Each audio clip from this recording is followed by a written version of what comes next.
Hey guys, what's going on? So I have a Pioneer DEH5200BT, and it was giving me the amp air message just a minute ago, and I tore it all apart for no reason, thinking because I had zapped out my battery on accident. I dropped the cord, a cable, and then I went to try this once I got it all hooked up, and that's what I was getting.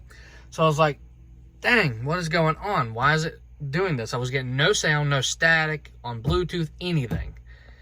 Well, I had a wire on one of the new 6x9s.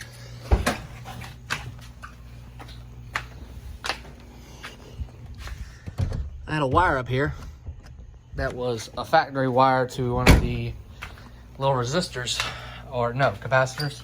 I can't remember if it was capacitor or resistor on there. I think it's a capacitor. No, it's a resistor.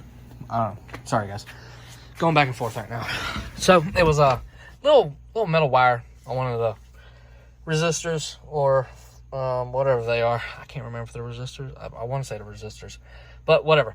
There was a wire that was shorting out on the basket, and I couldn't even tell because they have heat shrink. Well, the heat shrink wasn't touching that piece of wire. It was a little short. So I bent that back, and voila, it's working again. And we're good to go. So if you have a amp air, make sure to take your radio out, disconnect the speakers, and see if they work. If it starts working as you disconnect one of the speakers, find that speaker, find the problem. I disconnected both the rears at once because it's a single clip. Found out it was the rear speakers, front speakers, radio kicked on, reconnected it, was able to hear the right speaker pop, and I was able to go back there, check the wires, and voila, that was the issue. So guys, if you have a Pioneer radio and you're getting the amp error, if it's an internal short. So internally the amp is shorting because the wires out there are connected. So technically there's a short out there, but it recognizes it on the amp board.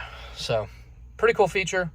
Keeps you from damaging anything, and you can have this error and it actually be the radio, and you need to fix the radio or warranty the radio out. But generally it's going to be two wires shorting together.